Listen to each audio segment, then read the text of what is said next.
Horrible Harry on the Roads by Susie Klein. Pictures by Amy Wummer. Puffin Chapters.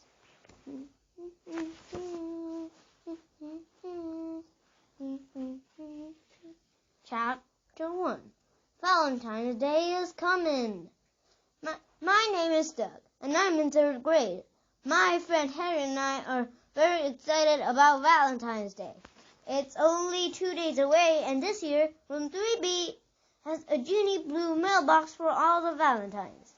Don't forget, Zuzu announced, tomorrow is the last day to mail your Valentines. My carriers need time to deliver the heavy mail. It was Zuzu's turn to be postmaster. Ida and Mary were the new mail carriers. Hey, Harry, I said, did you finish making all your cards? All but one, Terry said. Song Lee's. Then he flashed a toothy smile. I'm still drawing bugs. Want her to pull in my room for her? Sure, I said, looking over his shoulder. Rose smells sweet. Lilac smells sweeter.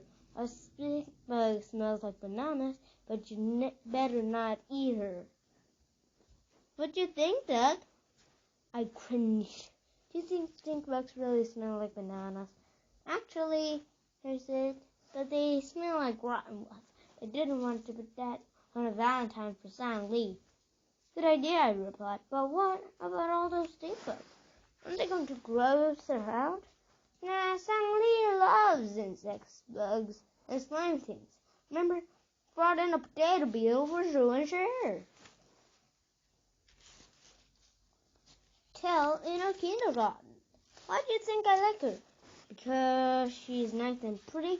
Before Harry could agree, Sid stopped by his desk. Picked out a perfect card for you, he announced, holding a valentine the shape of a yellow bird.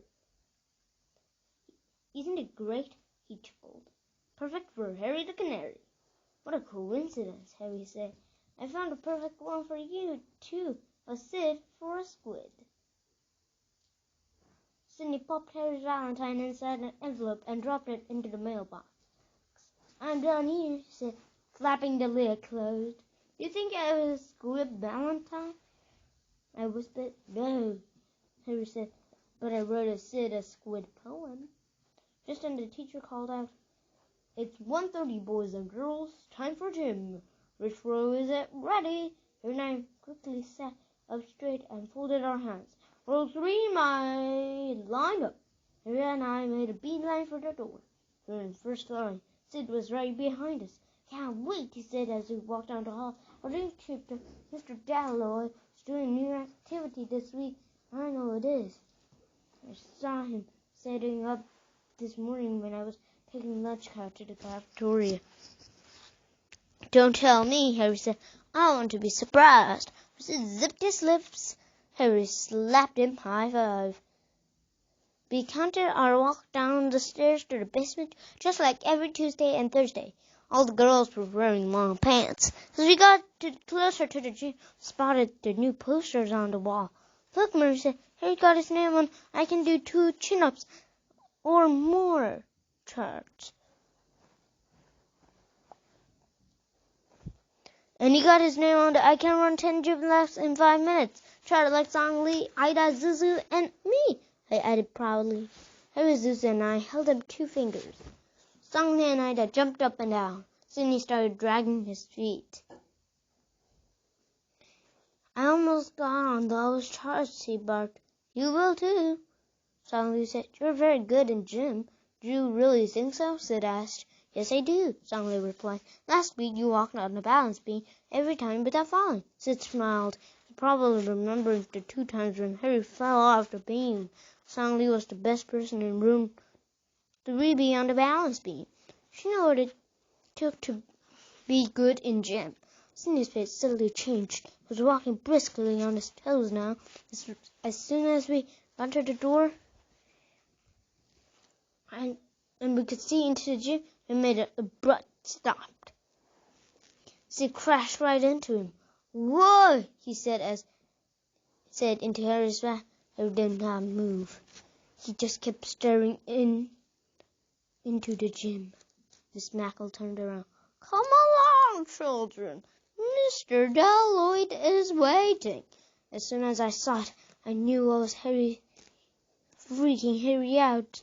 The climbing chapter 2. Mr. Dalloyd's gym class. The climbing rope, it hung from a hole in the ceiling. It was thick and had 10 equally spaced knots. Each one was about the size of 2 fists. Quickly we sat in a circle that surrounded the rope. Mr. Dalloyd surrounded the middle on a large blue mat and welcomed us. Are you ready for new exciting activities this week? Everyone shouted, yeah! Except Harry. It looks like fun, Miss Maxwell said on her way out of the gym. It is fun, Mr. Dalloyd said. I'll show you, kids. He watched our gym teacher grab the rope. First, you want to pull the rope between your thighs and curl your feet around at the end. One foot will be in front and the other will be behind the rope. So far, so good, I thought. Then reach it up and place your hands on the rope like this, always one directly on top of the other. We watched the gym teacher inch his way up the rope as he talked. Pull your body up with your arms. When your chest reaches the level of your hands, squeeze the rope with your legs and feet. Now you can reach up higher with one hand than the other. Harry couldn't look anymore. He started retying his sneakers. I knew he was afraid of heights. Last year, when Songli had the end of the party at an amusement park, Harry had the same problem with going on the Drop of Doom ride. Mr. Dalloyd zipped up the rope to the second, third, and fourth knots. This activity really develops strength in your forearms. You'll also feel the muscles working in your shoulders and elbows. Some of us started flexing our muscles. Sidney acted he was lifting dumbbells. Look, Zuzu said.